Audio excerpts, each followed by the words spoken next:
Tout un monde, Marie-Hélène Freixé.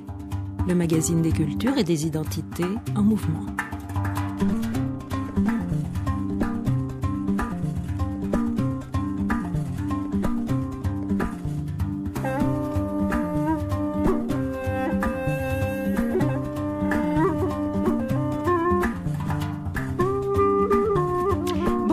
Elles sont musulmanes, elles se revendiquent comme telles, mais elles se déclarent aussi féministes. Le nouveau visage de l'islam passe-t-il par une relecture féminine de ses textes fondamentaux? Nous allons en parler avec Stéphanie Lat Abdallah, qui est avec nous, avec Malek Chebel, que nous attendons, et grâce au témoignage de Malika Hamidi, Asma Lamrabet et Haïfa Al-Mansour. مريبا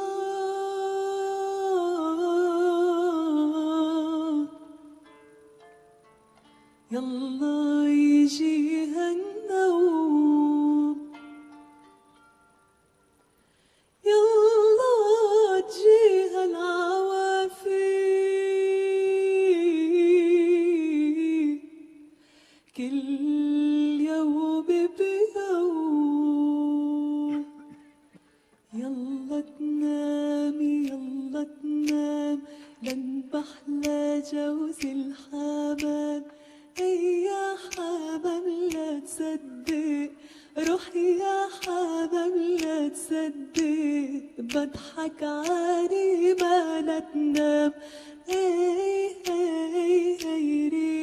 Voilée et féministe, engagée sur les droits des femmes, contre les violences conjugales, l'héritage inégal, l'autorité patriarcale, elles brandissent le Coran à l'appui de leur lutte. Ces féministes islamiques qu'on a vu émerger et s'exprimer à partir des années 90 et qui aujourd'hui prennent à partie leurs frères sur la scène des révolutions arabes et dans tout l'islam. Un mouvement qui s'exprime largement désormais, qui n'est bien sûr qu'un parmi toutes les formes de lutte pour les droits des femmes dans les pays musulmans, mais qui semble gagner du terrain et qui s'exprime de plus en plus clairement, notamment dans les communautés immigrées, que ce soit en France, en Europe ou en Amérique du Nord. Un mouvement dont nous revisitons les origines en le replaçant dans le contexte des réformes qui traversent l'islam depuis ses débuts. L'islam qui est loin d'être une religion statique, comme le démontrera Malek Chebel et comme il le démontre dans son dernier livre, Changer l'islam. Et puis nous allons ouvrir sur les différents courants de pensée des féministes musulmanes hier et aujourd'hui en compagnie de Stéphanie Lat Abdallah, historienne et politologue, et nous entendrons des témoignages de militantes islamiques musulmanes, féministes, Asma Lamrabet, Malika Hamidi, et puis regard en direction de Haïfa Al-Mansour, la toute première réalisatrice de films à tourner et à produire en Arabie Saoudite. الرحمن الرحيم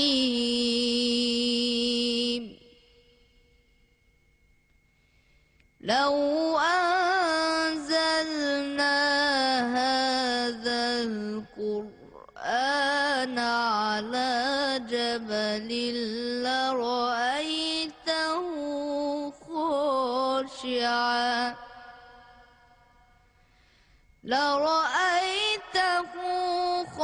خاشعا متصدعا من خشية الله وتلك الأمثال نضربها للناس لعلهم يتفكرون هو الله الذي لا إله إلا هو Alors un islam qui dans cette émission n'apparaîtra pas statique, en particulier en ce qui concerne la famille et les mœurs, et des femmes qui s'expriment sur la scène publique. Bonjour Stéphanie Latte Abdallah. Bonjour. Vous êtes historienne, politologue, vous êtes chercheur à l'Institut de recherche et d'études sur le monde arabe et musulman à Aix-en-Provence, l'IREMAM. Et voici Malek Chebel qui nous rejoint. Et vous avez dirigé de nombreux ouvrages, dont Féminisme islamique pour la Revue des mondes musulmans, des engagements féminins au Moyen-Orient. Donc vous regardez de très près depuis pas mal d'années l'émergence et de ces mouvements et la manière dont ils s'infléchissent peu à peu. Des mouvements significatifs, semble-t-il. Oui, alors si on s'en tient au féminisme dit islamique, ce sont des mouvements. Enfin, d'abord, ce n'est pas un mouvement. C'est quelque chose qui a émergé par un mouvement essentiellement intellectuel. C'est-à-dire, c'est pas un mouvement social, contrairement au premier féminisme arabe, qui étaient des mouvements sociaux ancrés dans des mouvements politiques, les nationalismes arabes, et ensuite des mouvements, souvent le socialisme, le communisme, des mouvements nationalistes palestiniens, par exemple. Alors, on essaiera d'ailleurs de les resituer de manière plus copieuse dans ce contexte-là, et même plus loin dans l'histoire avec Malek Chebel. Oui. Donc, le féminisme islamique émerge donc comme des intellectuels un peu partout dans le monde qui se mettent à faire œuvre d'interprétation d'ijtihad, des textes religieux. Donc, ça commence d'abord en Iran, il faut souligner ça. En gros, ce sont des femmes religieuses qui avaient espéré que la révolution iranienne apporterait une forme d'équité au moins entre hommes et femmes, parce que Khomeini, on le sait peu, mais avait quand même eu un discours sur les droits des femmes, aussi paradoxal que ça puisse paraître quelques décennies plus tard. Et ces femmes déçues par la révolution dans les années 90, portées par le courant réformateur, s'engagent en prenant la religion au mot et en travaillant les textes religieux. Cela essaime très très vite aux États-Unis.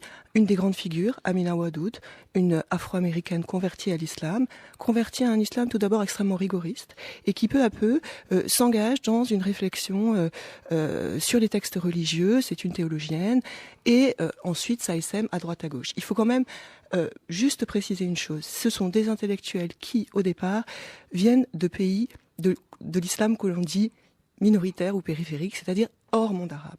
Et ensuite, ça essaime dans le monde arabe. Mais c'est d'abord l'Iran, l'Indonésie, les communautés immigrées, l'Afrique du Sud, la Malaisie. Ce sont ces pays-là qui produisent d'abord ces figures intellectuelles. Alors, dans l'heure qui suit, on essaiera de revenir aux origines et puis de regarder le développement progressif et de se demander si aujourd'hui, ce sont des mouvements qui ont un très gros impact, y compris dans les pays musulmans. Bonjour Malek Chebel.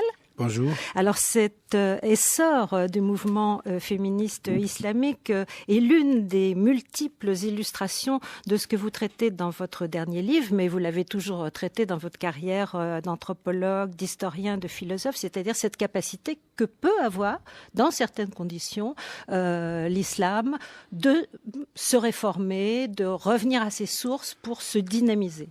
L'islam, indéniablement, n'a pas cessé depuis le début de se réformer.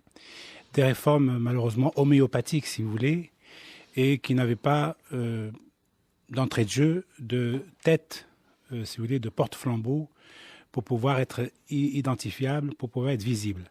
Et donc on s'est trouvé avec une religion qui se posait des questions, en effet, des questions cruciales, philosophiques, anthropologiques, des questions lourdes, des questions de sens, mais sans qu'il y ait de réforme, si vous voulez, magistrale, un peu à la manière du christianisme avec Luther ou avec Calvin ou des gens comme ça.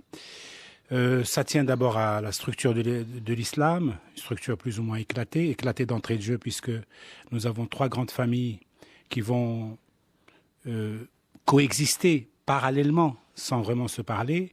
Et quand elles devaient se parler, c'était parfois dans le cadre d'une tension qui ne permettait pas le dialogue. Donc j'entends parler des sunnites, des chiites et des ibadites. Mais de tout temps, y compris quand l'islam était au sommet de sa créativité, il y avait de grands philosophes, de grandes philosophes de grands philosophes masculins et de grandes réformatrices féminines. Alors, quelles sont-elles dans le passé, justement, rapidement, puisque dans votre livre, on va distinguer un certain nombre de femmes, puisque c'est un dictionnaire, en fait, des réformateurs musulmans, mais dans un passé lointain, moi, je n'ai pas trouvé de femmes dans votre dictionnaire. Pas lointain, parce que d'abord, la réforme, si vous voulez, que j'ai pris en ligne de compte, c'est la réforme de ceux qui ont laissé des écrits, ou des discours, ou qui ont posé des actes. Donc tous ceux qui ont été réformateurs dans leur coin, dans leur région, sans avoir laissé de discours, sans avoir laissé d'écrits, ne figurent pas ici, si vous voulez, de manière directe. Ça peut figurer de manière indirecte. Mais j'ai noté pour vous, pour cette émission, qu'il y avait au moins 18 grandes féministes réformatrices. Quand on dit réformatrices musulmanes, forcément, la part féministe est énorme dans cette identité. Et notamment, si vous voulez, parmi les premières, Adivar Khalidé, qui, à la fin de l'Empire ottoman, ou à la fin du XIXe siècle, a mené une véritable réforme à son niveau. Oui, c'est ça, c'est l'époque dont on va parler tout à l'heure, de la Narda, la réforme Exactement. post-ottomane. Et donc, contrairement aux réformatrices musulmanes, si vous voulez, actuelles, les réformatrices arabes ou ottomanes sont de l'islam central. C'est essentiellement des Égyptiennes qui ont mené le combat. Alors, on va revenir à ça tout à l'heure. Je vous propose tout de suite d'écouter un témoignage justement d'une femme qui se revendique de ce féminisme islamique. Et vous parlez d'elle d'ailleurs, Stéphanie Latabdallah, dans l'un des ouvrages que vous avez coordonnés. C'est une femme qui est très écoutée aujourd'hui. Elle habite Rabat, elle est avec nous en ligne, elle est médecin. Elle est fondatrice d'un groupe important aujourd'hui qui s'appelle le Groupe international d'études et de recherche sur les femmes en islam. Elle a publié Le Coran et les femmes, et elle nous parle justement de la possibilité de relecture de certains versets du Coran par ces féministes musulmanes et comment ce travail d'exégèse donc peut être mis au service de la réforme de la société marocaine. Est-ce que vous pouvez nous donner un exemple de ça, par exemple, d'une relecture d'une partie précise du Coran sur laquelle vous portez, vous, une analyse différente de l'analyse traditionnelle? Écoutez, il y en a plusieurs. Il y a sur la polygamie, par exemple, le texte et il y a plusieurs versets, mais un verset fondamental qui pratiquement interdit la polygamie et qui a été après relu par les juristes comme étant un droit de l'homme.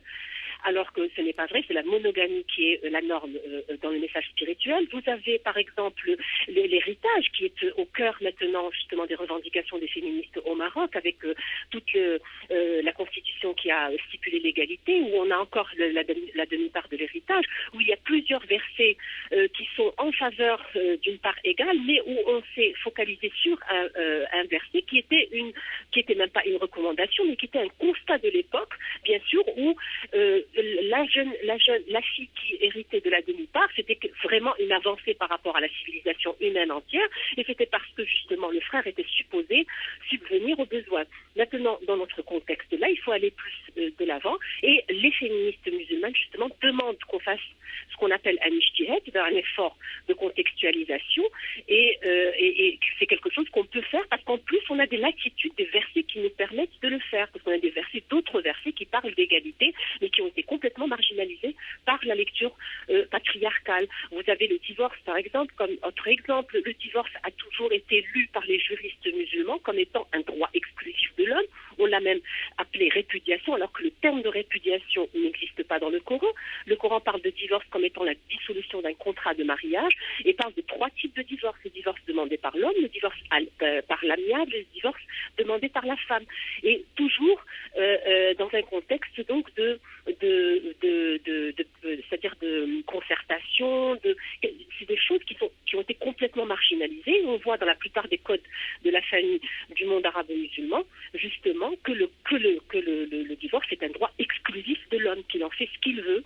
Au Maroc, avec le nouveau code, on l'a heureusement, grâce justement à la lutte des féministes laïques ou musulmanes, mais surtout laïques, il faut le dire, et il faut dire que c'est elles qui ont fait un travail très important sur ce sujet-là. Et ben, on est revenu à cette lecture-là, qui n'est pas une lecture moderniste, on est revenu puiser dans les textes, et on a retrouvé effectivement que dans le Coran, il y avait 3 types de divorce, et ce qui est maintenant en application au Maroc. cette relecture a permis à certains codes de la famille de progresser. Et ben, au Maroc, en 2004, justement, le nouveau code de la famille a complètement laissé de côté, justement, cette lecture de l'autorité comme elle a été lue par le patriarcat. Et donc, l'article 1er, justement, du mariage au Maroc, dans le nouveau code, parle de co-responsabilité des hommes et des femmes dans le mariage et ne parle plus de l'homme comme étant chef de la famille, alors que c'est quelque chose qui est encore en cours dans la majorité des pays arabo-musulmans, en dehors du Maroc et de la Tunisie. Asma Lamrabet, au Maroc, une action comme la vôtre ou comme celle du groupe international d'études et de recherche sur les femmes en islam que vous avez fondé, est-ce que cela vous vaut de l'hostilité, voire parfois une prise de risque pour vous? Oui et non. Oui, tant que je suis à l'intérieur justement de cette institution religieuse, j'ai une certaine légitimité. Donc, à proprement dit, jusqu'à présent, je n'ai pas eu de gros problèmes. Mais je pense que quand on justement s'attaquera à ces choses-là de façon un peu plus radicale, surtout pour le droit à l'héritage égalitaire, qui est quelque chose de très tabou encore même au Maroc, je pense qu'on peut avoir de l'hostilité et on commence à la sentir. Oui, je commence à sentir cette hostilité. Oui. Et comment comptez-vous acheminer donc cette loi sur l'héritage? Il faut aller jusqu'au bout. Hein. Il faut continuer à revendiquer des droits quand on y croit. Il faut aller jusqu'au bout. Moi, je suis complètement convaincue de l'esprit égalitaire du Coran et de ma tradition religieuse, de mon référentiel spirituel, et je suis prête à aller jusqu'au bout.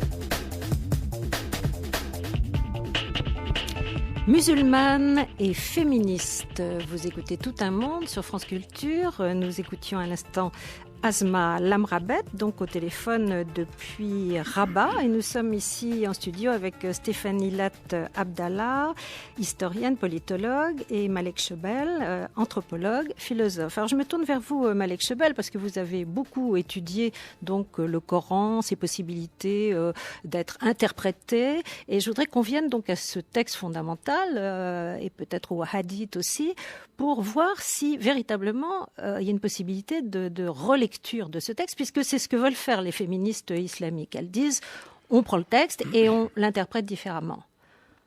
Le Coran, je le connais bien pour l'avoir traduit, et je le connais aussi autrement, si vous voulez, à travers les travaux que j'ai menés sur la sexualité et sur la place de la femme et de l'homme dans cet univers. Je pense que si les femmes voulaient réformer le Coran en le recontextualisant, elles y arriveraient assez facilement parce qu'il a ces ressources-là. C'est ce qu'elles veulent, c'est pas si elles voulaient, c'est ce qu'elles veulent. Non, j'espère pour elles. De toute façon. C'est ce qu'elles font. Alors, mais si elles l'analysent, si vous voulez, en remettant en question l'interprétation faite uniquement par les hommes au IXe siècle, je pense que là, elles n'arriveraient pas au résultat escompté. Moi, je dis toujours que les femmes musulmanes devraient haïr le IXe siècle. Parce que c'est durant le IXe siècle que tout le code s'était refermé sur elles. Et donc, depuis, elles végètent un peu à l'ombre de l'homme. Mais enfin, en réalité, le Coran ne parle que rarement des hommes et des femmes. Il parle des croyants et des croyantes. Donc, il faut vraiment qu'elles prennent cette perspective-là de la croyance, de la foi, qui donne des droits à la femme autant qu'à l'homme et qui leur permettra, à terme, si vous voulez, de se dégager de tout le carcan vieillot, on va dire patriarcal, ancien, bédouin. essentiellement bédouins. Alors, il y a l'interprétation, Malek Chebel, mais il y a quand même le texte. Alors, moi, je me pose quand même des questions, parce que de deux choses l'une, où on tourne le dos au Coran et on devient une femme qui vit sa vie contemporaine, moderne, et qui pense que les textes, ça fait partie du passé, où on prend le Coran et on le brandit pour libérer les femmes, et on tombe sur la sourate 2, la sourate la vache, qui dit quand même texto, alors, je ne sais pas si le terme est juste dans la traduction, les hommes ont une prééminence sur elles, autrement dit les femmes, Dieu est puissant et juste. Alors ce terme de prééminence, Oui, par c'est- exemple, peut-être qu'en arabe, il ne veut pas dire la même chose. Qawamun ala nisa, non. Ça peut être tout simplement prééminence juridique, ça peut être prééminence économique, ça peut être prééminence, si vous voulez, politique ou philosophique, j'en sais rien. Enfin, bon, ça renvoie À une hiérarchie, à quand un même. statut. Non, mais ça renvoie à un statut très particulier, celui de la femme en Arabie au 7e siècle, et que moi je n'y vois pas du tout un lien à Dieu là. Ça, c'est un lien interpersonnel, révisable à tout moment. Et donc, l'ijtihad qu'on devrait mener, c'est précisément d'établir quelles sont les règles du Coran qui sont immuables, qui renvoient à Dieu, et les règles qui établissent tout simplement une relation éventuellement harmonieuse entre les hommes et les femmes en temps et en lieu. Moi, je dis très clairement que tous les versets qui lient les personnes entre elles doivent être révisés tout le temps et partout. Et partout. En revanche, il y a d'autres règles que peut-être il n'est pas nécessaire d'y toucher. Ce sont les règles de la foi qui font le lien à Dieu.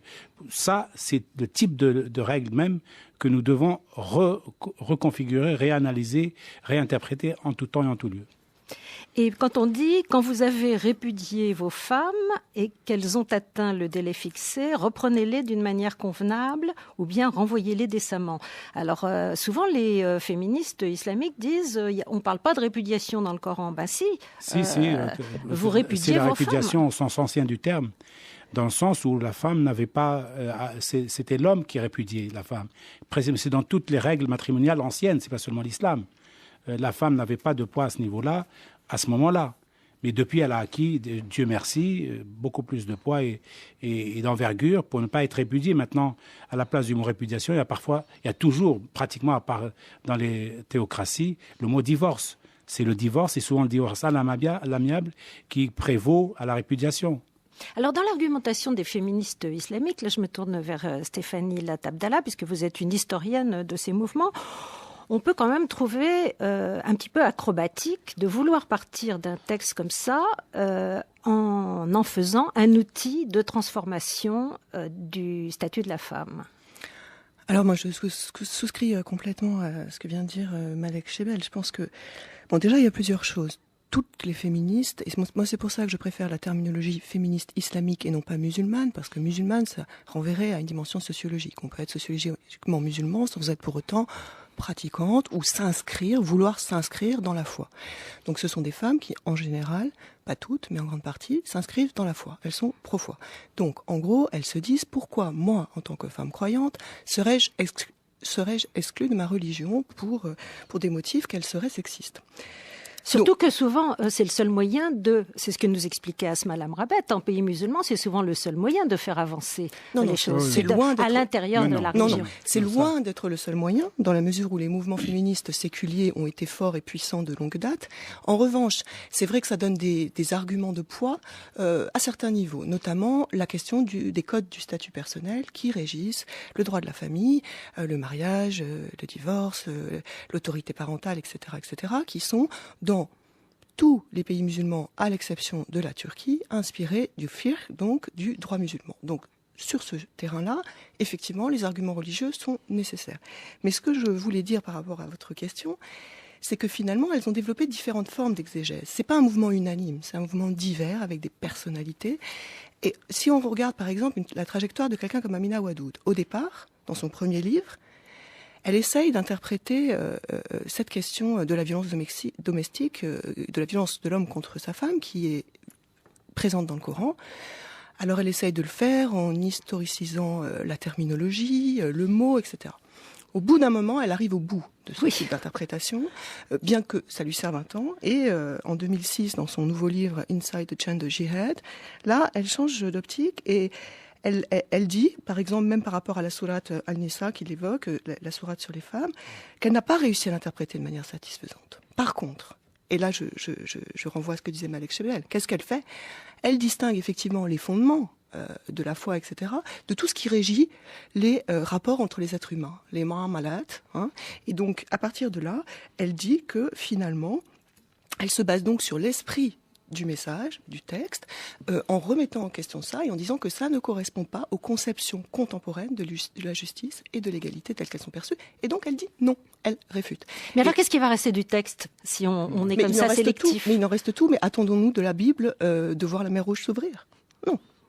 Moi non, mais... Bon, voilà, donc on est un petit peu dans le même cas de figure, d'une certaine manière. Malek Chebel? Le Coran, si vous voulez, c'est un livre complexe et riche, et qui est suffisamment fort et, si vous voulez, nourri de l'intérieur pour résister sur les 14 siècles précédents qui, pourtant, il a été contesté et remis en question de nombreuses fois, donc il en restera la quasi-totalité, voire même la totalité tout court, puisque de toute façon, dès lors que l'on se situe dans le cadre spirituel, nous avons un Coran éternel. Dès lors qu'on se situe dans un cadre social, de transformation, de réforme politique, de contestation de l'ordre établi, là, on n'est plus dans le Coran, mais on n'est plus dans le Coran, mais en même temps, cette attitude se rejaillit immédiatement sur la compréhension des textes et les reformate en quelque sorte dans la perspective nouvelle, dans la perspective moderne. Mais alors dans quelles instances, Stéphanie Lattabdallah, puisque vous regardez de près les sociétés musulmanes, les femmes peuvent venir faire ces exégèses coraniques? Quels sont les lieux où elles sont accueillies pour ce type de débat? Alors elles ne sont pas accueillies au départ. Ou dont elles forcent la porte. Voilà, donc au départ, en fait, ce sont des intellectuelles, des théologiennes, ce sont des femmes avec des formations et des cursus assez hybrides, d'ailleurs, tout comme un certain nombre tout comme la plupart des tenants de l'islam politique par ailleurs, c'est-à-dire c'est des femmes qui, comme Asma Lamrabet, sont médecins, mais ont aussi une formation religieuse, d'autres sont sociologues, comme Ziba Mir Hosseini, et à côté de ça ont une formation religieuse, etc. Et donc, c'est des femmes qui sont dans les universités, qui sont parfois, maintenant, c'est assez nouveau, aussi liées à certains mouvements de l'islam politique, par exemple, bien que ce soit plus rare. Et donc, elles essayent en revanche de se frayer un chemin. Maintenant, c'est un peu la deuxième étape de ce féminisme islamique, post-2000, 20 ans après, parce qu'on est quand même 20 ans après. Donc ça va doucement, mais ça avance quand même. Donc c'est comment influencer durablement la sphère religieuse et la sphère religieuse du juste milieu, c'est-à-dire la sphère religieuse, ce qui influe sur tout le monde. Et là, ça se passe à différents niveaux. Je donnerai alors l'exemple de Asma Lamrabet est très important puisque elle travaille avec la Ligue des oulémas du Maroc et elle a une vraie place maintenant dans un travail conjoint de relecture avec des savants reconnus. Hein. Donc elle a avancé de ce point de vue. En Indonésie, c'est extrêmement fort aussi dans le sens où en fait, les théologiennes enseignent dans les universités publiques. Elles ont des centres d'études sur le genre. En Malaisie aussi. Donc elles diffusent cette pensée. Elles ont développé quelque chose, le fiqh al-nisa, le droit des femmes, en gros, le droit islamique des femmes. Donc il y a un certain nombre de lieux où ceci avance. En Europe aussi, quand on pense, il y a un certain nombre d'associations qui promeuvent, par exemple, l'imama des femmes, etc. Donc il y a des avancées, mais qui sont,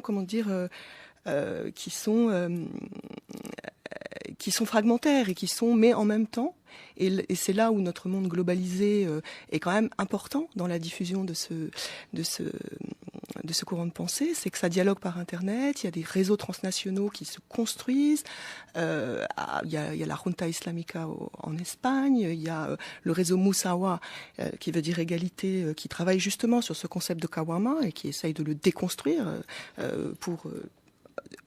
pour qu'il ne soit plus ce que vous en avez lu. Et donc en fait voilà, il y a toute une série de mouvements en cours. قام مجهولون باعتلاء تمثال أم كلثوم المتواجد بميدان الثورة بمدينة المنصورة ووضعوا نقابا على وجه التمثال ما أثار غضبا كبيرا بين أهالي المنصورة والمعتصمين الموجودين بالميدان لما تمثله أم كلثوم من قيمة للمصريين جميعا. يذكر أن التمثال أهدته وزارة الثقافة لمدينة المنصورة تخليدا لذكرى أم كلثوم لانتمائها إلى قرية طما الزهايرة التابعة لمركز السنبلاوين بمحافظة الدقهلية. وقد وضع التمثال على رقعة خضراء أمام مبنى محافظة الدقهلية. يشار إلى أن التمثال تم وضع النقاب عليه بعد رسم أما الأمر طبعه من طبع السكون.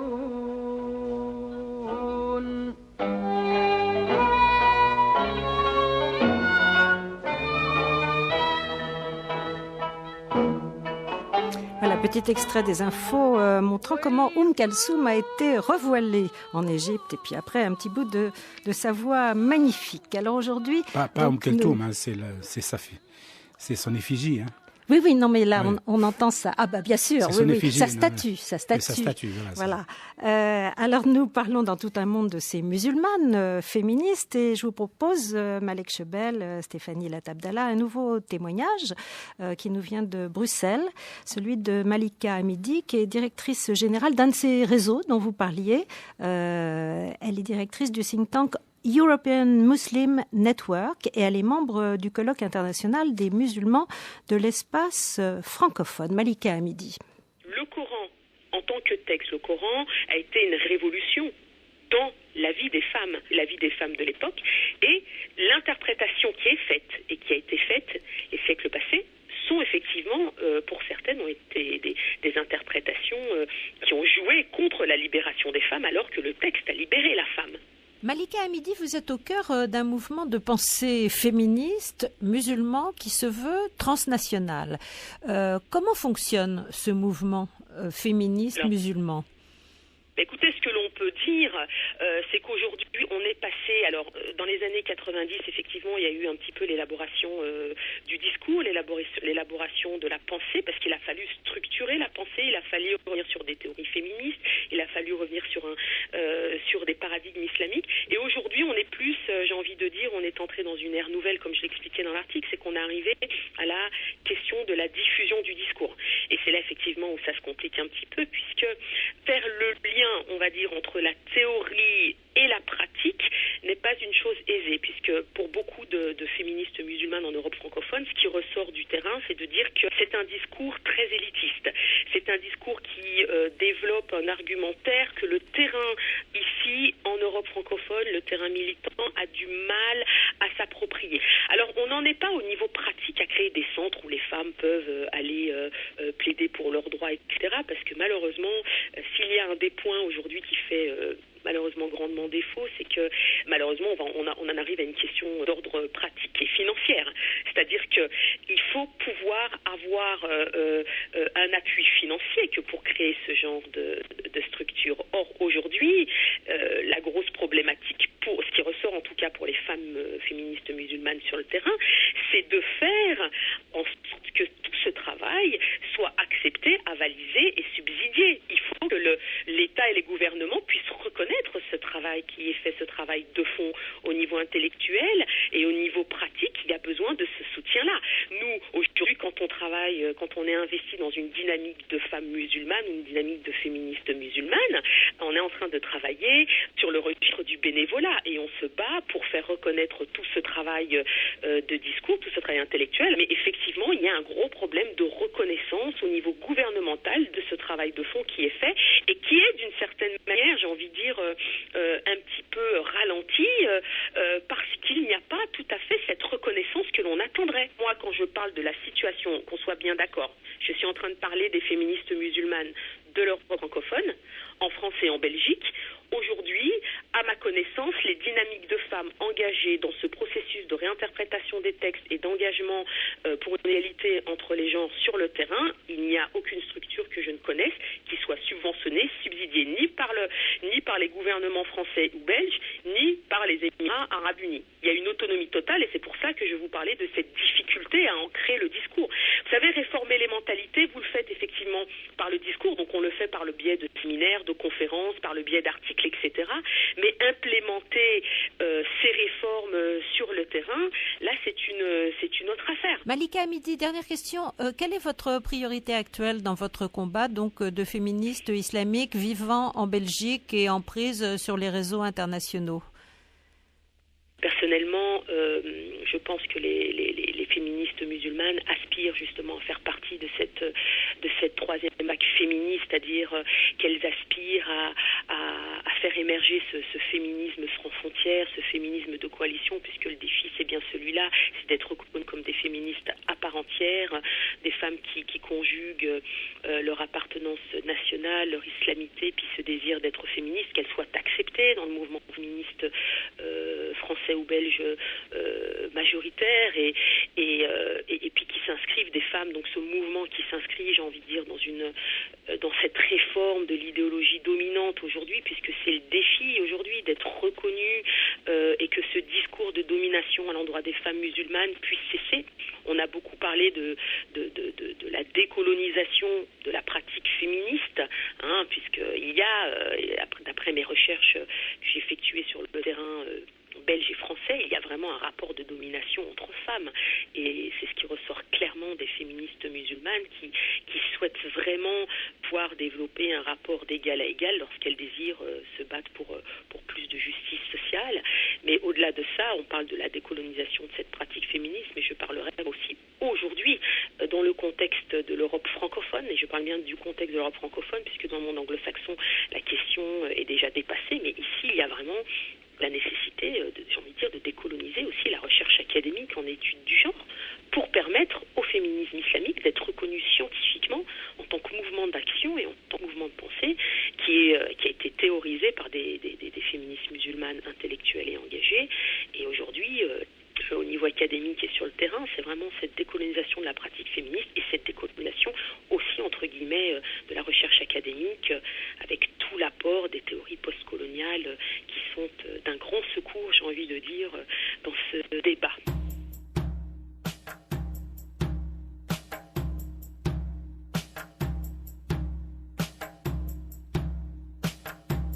Il a été rapporté du messager de Allah sallallahu alayhi wa sallam qu'il a dit At-ta'ibu min adh-dhanbi kama la dhanba lah. On comprend de ces hadiths que celui qui se repent d'un péché, Allah lui pardonne et ce péché lui est effacé.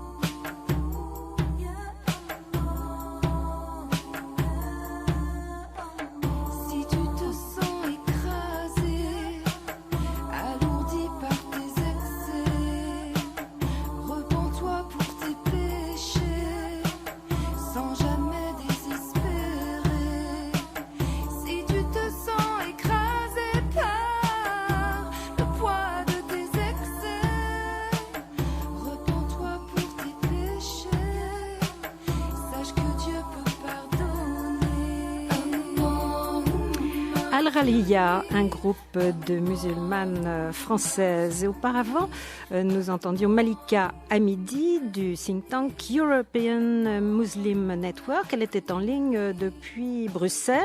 Dans ce studio, Malek Chebel, Stéphanie Latt Abdallah. Donc, nous essayons de situer ce mouvement des musulmanes féministes ou des féministes islamiques, donc dans l'histoire. Alors, peut-être déjà une réaction sur ce qu'a dit Malika Hamidi, ce manque de soutien. Stéphanie Latt Abdallah, apparemment, ces femmes reprochent qu'au fond, personne ne leur permet de développer leur groupe de réflexion, d'avoir un tout petit peu de soutien. Je ne sais pas si personne ne leur permet. En tout cas, dans le contexte européen, il faudrait voir dans d'autres contextes, il y a un certain nombre de financements qui vont maintenant à ces groupes au niveau mondial. Mais j'ai trouvé très intéressant ce qu'elle a dit et très juste, cette question de l'acceptation par les mouvements féministes français ou belges, européens.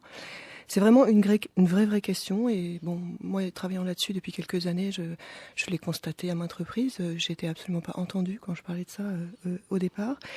Et je pense que... Mais sur quel point leur tourne? Alors justement, les trois points qui posent problème, notamment au féminisme français, qui est encore bien particulier dans sa dimension très laïcarde, si je veux être un petit peu corrosive. Il y a 3 points. Donc cette question de la sécularisation, c'est-à-dire on ne peut comprendre la libération des femmes, entre guillemets, l'émancipation ou les droits féminins que dans un contexte de sécularisation, puisque c'est notre histoire. Et donc on ne peut pas imaginer qu'il puisse avoir des mouvements à la fois séculier, à la fois religieux, parce que c'est ce qui se passe aujourd'hui dans les mondes arabes et musulmans. On n'est pas passé d'un féminisme séculier à un féminisme religieux. On a un féminisme séculier plus un féminisme religieux. Et un nouveau féminisme séculier, on pourra peut-être en parler. Oui. Mais bon, il y a cette question de la sécularisation, centrale surtout en France. Deuxièmement, la question du corps et de la sexualité. L'histoire des mouvements féministes européens, américains, français, c'est vraiment quand même ce rapport au corps et à la sexualité, en disant cette libération sexuelle, l'avortement, etc., etc., etc. Donc, et ça, c'est pas quelque chose qui a été posé d'une manière forte en tant que tel, ni par les féministes séculières arabes, parce que c'est vraiment un impensé du féminisme séculier arabe que cette question du corps et de la sexualité, si, à l'exception de Nawal Saadawi, qui a été beaucoup lue, mais peu portée sur la scène publique, ce qu'elle disait. Donc le fait que les féministes islamiques, comme les autres, ne posent pas ces questions comme centrales, encore qu'aujourd'hui on y arrive, j'y reviendrai peut-être, fait que les féministes françaises notamment ne les prennent pas en compte. Et dans cette même ligne d'idée du corps et de la sexualité, puisqu'évidemment, si on est dans un cadre religieux, on va revendiquer une sexualité dans le cadre du mariage, dans le cadre de ce que la religion permet. Donc, on va pas forcément aller au-delà. Quoique, maintenant, il y a d'autres mouvements qui vont au-delà. Puisque les féminismes islamiques se sont en partie associés aux revendications des homosexuels musulmans. Donc, il y a un nouveau champ qui s'ouvre. Et aussi cette question du hijab, du voile, qui aussi pose problème dans notre... Qui est brandi au fond comme un symbole de féminisme, souvent. Pas vraiment. C'est-à-dire que parmi les féministes islamiques, certaines sont voilées et le revendiquent, d'autres ne le sont ou pas. Moins. C'est-à-dire ou le sont sans pour autant le revendiquer. Si je pense à Amina Oudoud, que j'ai relue là ce matin là-dessus, elle a toujours porté le voile depuis 30 ans, depuis qu'elle s'est convertie. Et au début, elle portait même le niqab pendant 4 ans, c'est-à-dire ce qu'on appelle ici la burqa, le voile facial. Mais elle dit, si vous pensez que la différence entre le paradis et l'enfer est ce bout de tissu, vous serez très surpris. Donc elle dit, je ne pense pas que ce soit une obligation religieuse, je ne crois pas que ça ait une vertu morale en soi. En revanche, moi je l'ai porté pour des questions qui étaient liées à ma propre perception de mon corps dans le monde, mon rapport personnel à mon corps. Voilà. Mais elle le situe complètement en dehors d'une obligation religieuse. Donc même parmi elles, si vous voulez, il y a différents points de vue. Mais en tout cas, il est clair que cette question du hijab en France... fait polémique depuis des décennies, et ça aussi... Donc les mouvements féministes islamiques ne sont pas prêts de fusionner avec les mouvements féministes les plus répandus en France, qui se veulent forcément laïques. Il y a quand même quelques liens qui se forment. Moi, j'invite les féministes françaises à honnêtement... dialoguer. À dialoguer et à comprendre une chose qui est finalement toute simple. Il y a des processus historiques différents pour différents types de personnes, dans certains types de conditions. Et le problème n'est pas... chacun prend le chemin qu'il veut. L'idée est d'en arriver à ce qui est souhaité, c'est-à-dire des droits égaux entre hommes et femmes. Je ne vois pas pourquoi, et là c'est vrai, elle a tout à fait raison, et d'ailleurs Leila Ahmed, qui est une historienne du féminisme égyptien, a parlé de féminisme colonial. Il y a eu une forme de colonialisme dans le féminisme, dans la manière dont les femmes devaient être émancipées.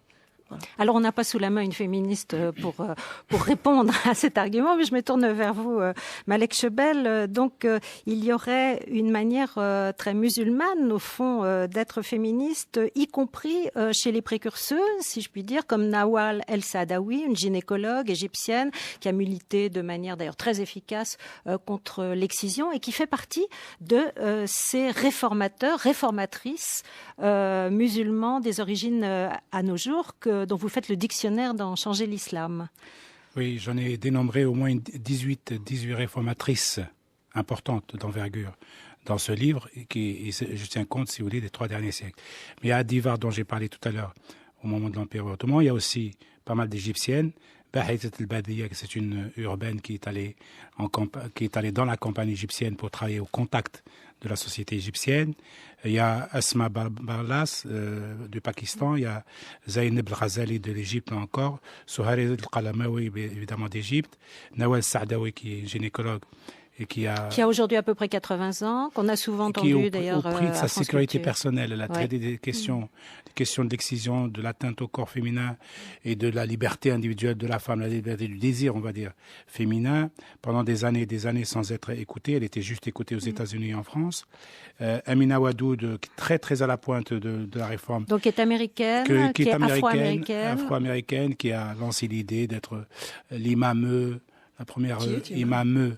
Qui est imam. Oui, imam conduisant des prières. Alors c'est aussi le problème, quel Oui. statut peuvent avoir les femmes comme responsables religieuses à l'intérieur de l'islam. C'est pas évident. Hein. Voilà. On les accueille pas à bras ouverts quand même. Notamment au moment de la prière. Parce que durant le pèlerinage, c'est mixte. Les femmes et les hommes prient ensemble devant la Kaaba. C'est mixte et ça a toujours été mixte. C'est seulement dans les prières quotidiennes et les prières du vendredi. Non, mais moi j'ai envie d'interpeller ma consoeur ici présente sur la question de la colonisation du féminisme musulman. Je pense que ça procède de la même manière de l'aliénation ordinaire générale, l'aliénation des hommes tout simplement.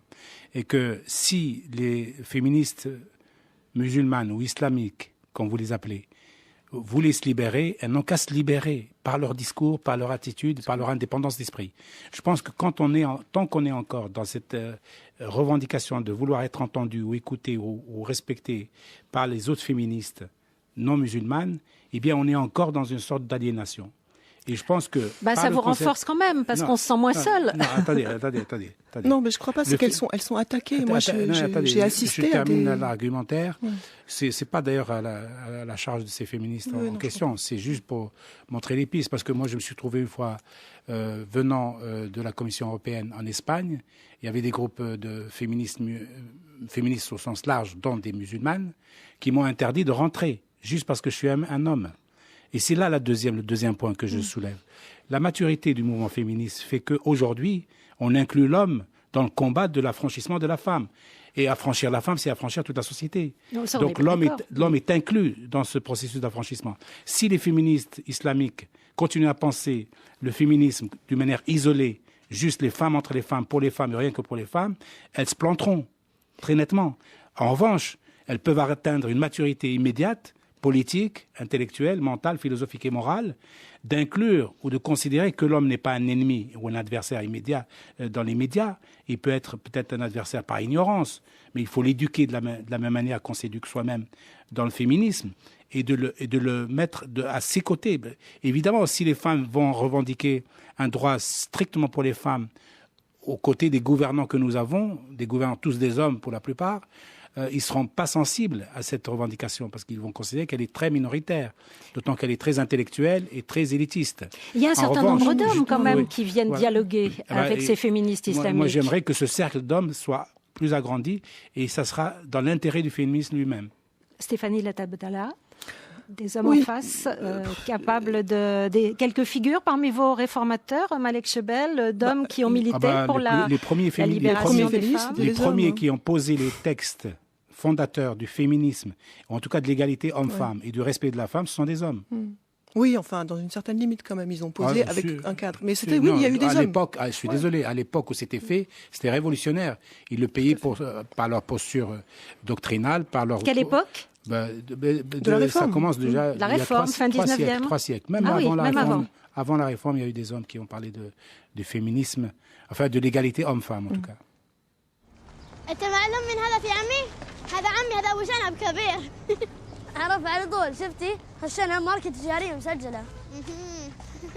Alors parmi les femmes militantes, féministes, dont la voix se fait entendre parfois dans des pays où c'est pas facile, on va écouter le témoignage de Haïfa Al-Mansour qui vient de sortir un magnifique film qui s'appelle Wajda. Wajda, c'est l'histoire d'une petite fille à Riyad, d'une adolescente qui rêve d'avoir un vélo.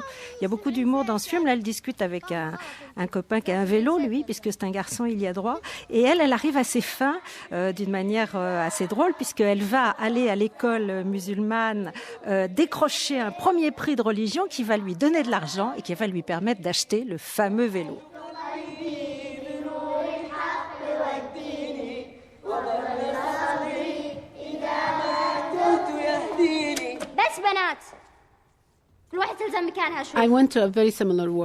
C'est vrai que j'ai grandi dans un monde très semblable. J'étais à l'école publique. Je suis très timide. Je ne suis pas du tout comme elle, joyeuse, sautillante peut-être. J'aime beaucoup ce personnage. J'aurais aimé pouvoir être comme elle. Oui, je pense qu'il en existe beaucoup et j'espère qu'elles continueront à défendre et à mener à bien leurs rêves et ne pas gâcher ce potentiel qu'elles ont. Et qu'elles s'affrontent et qu'elles défendent ce qu'elles veulent et qu'elles continuent à aller de l'avant.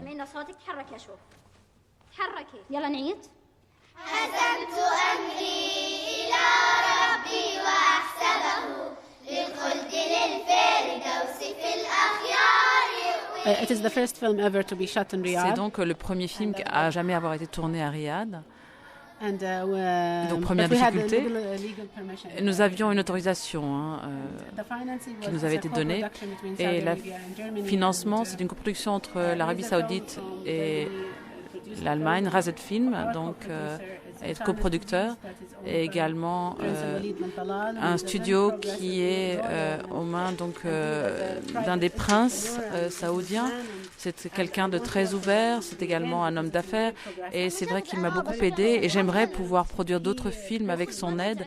Il voulait vraiment que je réalise ce film, il m'a soutenu et c'est vrai qu'il défend le droit des femmes. Et je crois que on dit long sur ce qu'est le royaume et la façon dont il est en train de changer.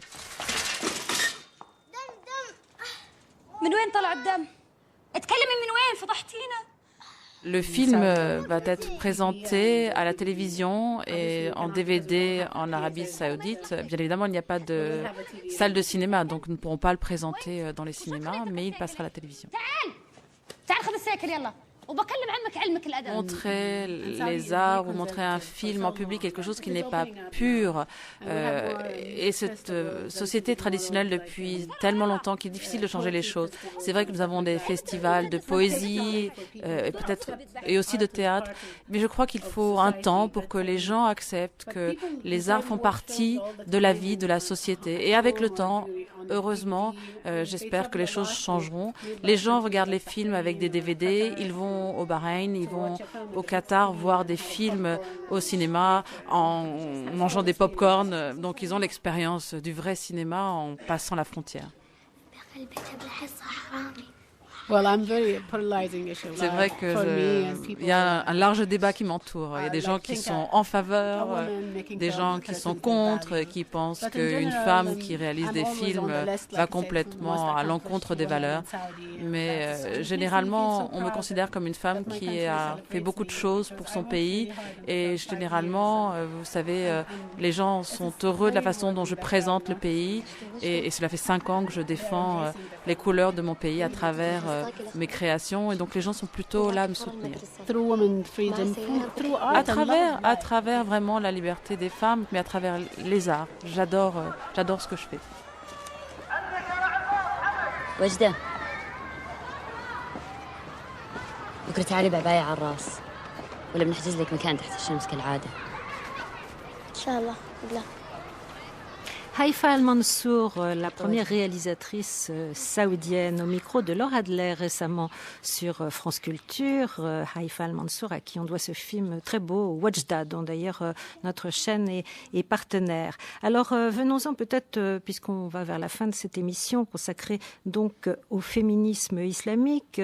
Demandons-nous avec Stéphanie Latabdallah, Malek Chebel, aujourd'hui, de quelle manière ce féminisme islamique est une partie, une catégorie à l'intérieur du féminisme musulman peut aujourd'hui être entendu à la faveur des révolutions arabes. Est-ce que, par exemple, dans les mouvements de l'islam politique, ces femmes sont entendues avec leur argumentation féministe? On n'a pas toujours ce sentiment-là, Stéphanie Latabdallah. Ah oui, à juste titre. C'est assez complexe. On va dire que jusqu'à il y a 5-6 ans, l'islam politique, ou disons une décennie pour être un peu plus large, l'islam politique n'entendait pas du tout le féminisme islamique et le féminisme islamique n'était pas du tout, ne naissait pas du tout de l'islam politique. à part d'une filiation plus large, mais en tout cas pas dans les faits. Bon, maintenant, depuis 5-6 ans, une dizaine d'années, on va dire qu'il y a un certain nombre d'actrices de l'islam politique qui se sont tournées vers le féminisme islamique ou qui ont mis en œuvre des arguments similaires. Ce sont, on va dire, des personnalités ici et là. Mais moi, je l'ai constaté, par exemple, sur mon travail sur la Jordanie, quand il y a 5 ans, je parlais aux femmes du Front d'Action Islamique, de féminisme islamique, elles me faisaient des grands yeux, et aujourd'hui, elles ont ouvert tout un pan pour développer une théorie du féminisme islamique. Donc, ce qu'on peut constater, c'est que c'est un label qui est devenu porteur, parce qu'il y a cette espèce de vieux discours des droits de la femme en islam, vieux discours conservateur, qu'on trouve partout, de l'Arabie Saoudite partout, qui, au fond, au bout d'un moment, certains tenants de l'islam politique se sont trouvés un petit peu coincés quand certaines femmes ont dit très bien, droit de la femme en islam, parfait, la religion la plus égalitaire, etc. Bon, très bien. Appliquons-le. Appliquons-le. Donc, du coup, finalement, ce label est petit à petit devenu porteur dans une partie de ces milieux. Ça ne veut pas dire qu'il va être appliqué, mais en tout cas, alors qu'avant il était décrié, et que dès qu'on parlait de féminisme, on disait justement colonialisme, on disait sectarisme féminin, on disait etc. Maintenant, c'est un mot qui est employé, qui est porteur. Donc ça peut être une bonne stratégie. Ça peut être une stratégie, contrairement au terme de genre, qui lui, par contre, n'est pas du tout considéré, parce qu'on imagine qu'à partir de là, on va remettre en question les rôles féminins, masculins, les rôles familiaux, voire l'hétéronormativité. Donc ça c'est pas bien considéré. Donc on voit un changement au sein de l'islam politique. Maintenant, ça dépend énormément des mouvements et des lieux. Ce qui paraît intéressant dans la période révolutionnaire, post-révolutionnaire, etc., c'est que un certain nombre de conférences ont lieu à droite et à gauche entre des féministes séculières et religieuses qui se disent bon, maintenant, comment on va faire avancer les choses ensemble. Donc il y a une espèce d'énergie qui est donnée par les révolutions arabes. Nous, on ne voit que l'aspect régressif, puisque avec la victoire des islamistes dans les urnes, mais en fait, c'est pas ça qui se passe. Il y a un vrai renouveau. Enfin, il y a des tentatives de régression, mais il y a un vrai renouveau en parallèle du féminisme qui est extrêmement actif, présent, qui ouvre de nouveaux chantiers sur le corps, sur la sexualité, sur l'homosexualité. Et avec cette grande palette que vous décrivez, ça veut dire que c'est aussi l'essor des individus, d'une parole individuelle. Et tout à fait. Et d'ailleurs, quand je parle de sexualité, de rapport au corps, de nouveau féminisme, c'est la question des libertés personnelles qui sont vraiment posées aujourd'hui par les uns et par les autres, femmes et hommes, d'une manière assez forte, et ça, alors même qu'on a la victoire des islamistes dans les urnes. Donc il faut aussi penser les contradictions. Donc ça aurait pu être un levier, in fine, pour aller vers une forme de modernité, paradoxalement. Je dis on pas n'en ça. est pas encore là. Si on a eu les révolutions arabes, c'est qu'il y avait des phénomènes d'individualisation et de prise en charge et de demande démocratique et de demande de liberté individuelle qui étaient là. Donc ça veut dire qu'actuellement, par exemple, le féminisme islamique ou très musulman ne peut pas s'associer avec les démarches des gender studies, par exemple. Il y a une coupure radicale. Alors là, je me tourne vers Malek Chebel, il va falloir qu'on conclue, mais finalement, l'islam, alors là, est quand même très très mal à l'aise par rapport à l'homosexualité, par exemple. Il y a eu un mouvement qui a émergé récemment, des musulmans homosexuels de France. Oui. Pas récemment, non, ça fait au moins une vingtaine d'années. Non. Mais qui s'est proclamé en 2010. Ans, je suis désolé, à 25 ans, j'ai parrainé une association d'homosexuels maghrébins. Oui, mais entre maghrébins et musulmans, oui, il y a une différence. Non, c'est juste une continuité. Attendez, vous ne croyez pas, il y a aussi des postures. Non, mais c'est pas une continuité, c'est qu'ils se revendiquent dans le champ du religieux, c'est pas tout à fait pareil. Non, mais de toute façon, attendez, on voit bien l'évolution des gens.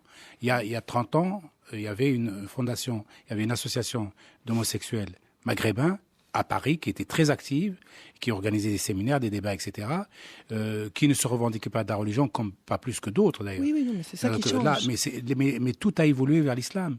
Tout a bifurqué vers l'islam. À un moment donné, ce sont des croyants qui veulent investir le religieux tel qu'ils sont. C'est-à-dire que c'est des gens qui sont homosexuels qui disent j'ai le droit d'être homosexuel et imam, par exemple. C'est pas tout à fait pareil de dire que j'ai le droit en tant que... Il y a une mosquée d'ailleurs en France. C'est juste une posture. C'est juste une posture. Attendez, c'est juste une posture. C'est pas une posture parce que moi je travaille avec eux et j'ai écrit un article avec un des fondateurs de ces mouvements et il est croyant. Il a fait le pèlerinage à la Mecque 2 fois et c'est une démarche.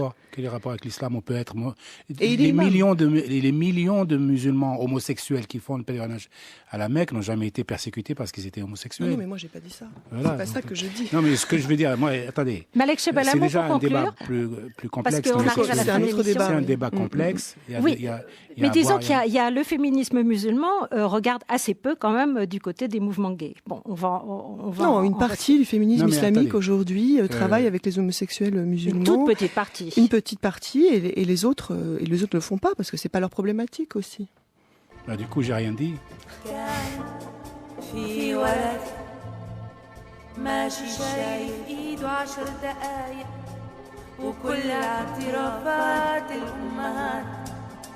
Malek Chebel, un mot pour conclure. Oui, non, je conclue assez vite. Je dis que les féministes seront tout à fait écoutés et respectés le jour où il y aura un discours nouveau. Les féministes seront écoutées et respectées autrement que des féministes qu'un avatar de l'Occident, quand elles se fédéreront entre elles et elles viseront la structure, la citadelle politique. Quand qu'elles poseront les termes en termes politiques. C'est d'abord ça qui est prioritaire avant que ce soit, si vous voulez, des revendications corporatistes. Oui, merci Malek Chebel. Malheureusement, on s'arrête là. C'est quand même déjà ce qu'elles font. Malek Chebel, Changer l'islam, et sur notre site franceculture.com, donc les ouvrages de Stéphanie Latte en consultation sur Internet. On met le lien.